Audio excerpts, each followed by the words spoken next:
Welcome to Movie Story Short, where we bring you captivating movie summaries in just a few minutes.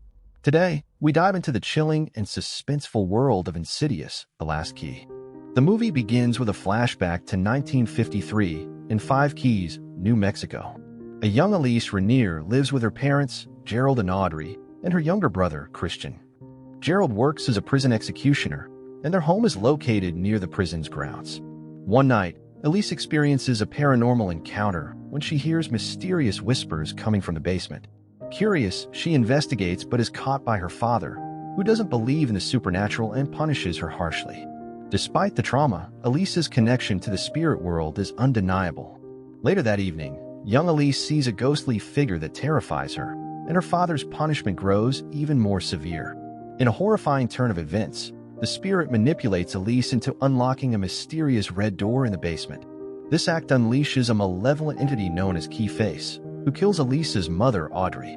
Devastated and blamed for the tragedy, Elise's life becomes increasingly strained, and Christian grows resentful toward her.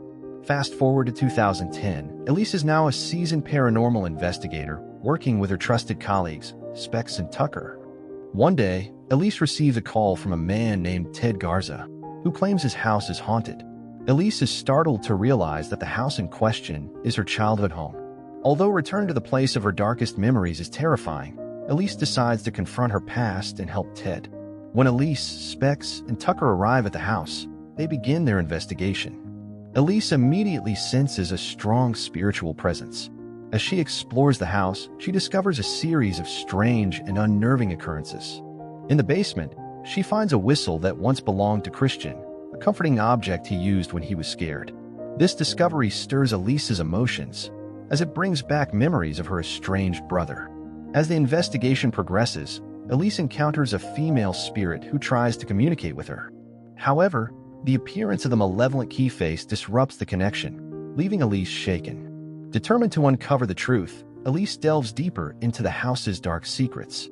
She recalls a terrifying memory of her father's abusive behavior and how he locked her in the basement after she claimed to see ghosts. During this recollection, Elise finds a hidden room and uncovers disturbing evidence of her father's crimes. He'd imprisoned and killed several women in the house. The discovery horrifies Elise, but it also brings clarity.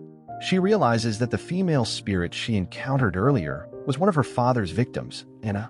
Elise is overwhelmed with guilt for not having understood the extent of her father's evil when she was a child. Determined to make amends, Elise frees Anna's spirit, allowing her to move on to the afterlife. Ted Garza, the current owner of the house, turns out to be more sinister than he initially appeared.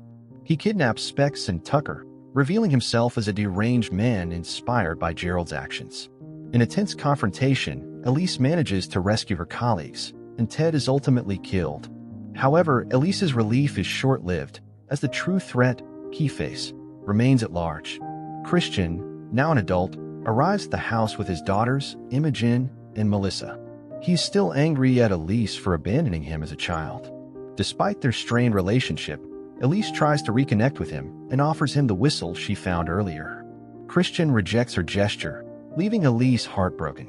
That night, Melissa is attacked by Keyface and falls into a coma-like state. The entity drags her soul into the spirit realm, also known as the Further. Desperate to save her niece, Elise ventures into the Further. Imogen, who has inherited Elise's psychic abilities, follows to assist her. Together, they navigate the eerie and dangerous landscape of the Further, encountering tormented spirits and confronting their own fears. Elise eventually finds Melissa, who is being held captive by Keyface. In a climactic showdown, Elise faces Keyface, who attempts to exploit her guilt and fear. Elise recalls the trauma inflicted by her father and the entity's influence over her childhood. Drawing strength from her love for her family and her determination to right the wrongs of the past, Elise fights back against Keyface. With Imogen's help, they weaken the entity and manage to rescue Melissa. As they escape the Further, Elise has a poignant reunion with the spirit of her mother, Audrey. Audrey reassures Elise, expressing pride in her bravery and forgiveness for past. This emotional moment brings Elise a sense of closure and healing. Back in the real world, Melissa regains consciousness, and the family begins to mend their fractured relationships. Christian accepts Elise's apology, and the siblings find a sense of reconciliation. Elise gives Christian the whistle once again, symbolizing their renewed bond. The movie concludes with Elise experiencing a dream about a young boy named Dalton Lambert, foreshadowing the events of the first Insidious film. This connection ties the story together, emphasizing the enduring battle between good and evil in the spirit world. And here we end the movie. Don't forget to subscribe to the channel and like the video. Thank you for watching.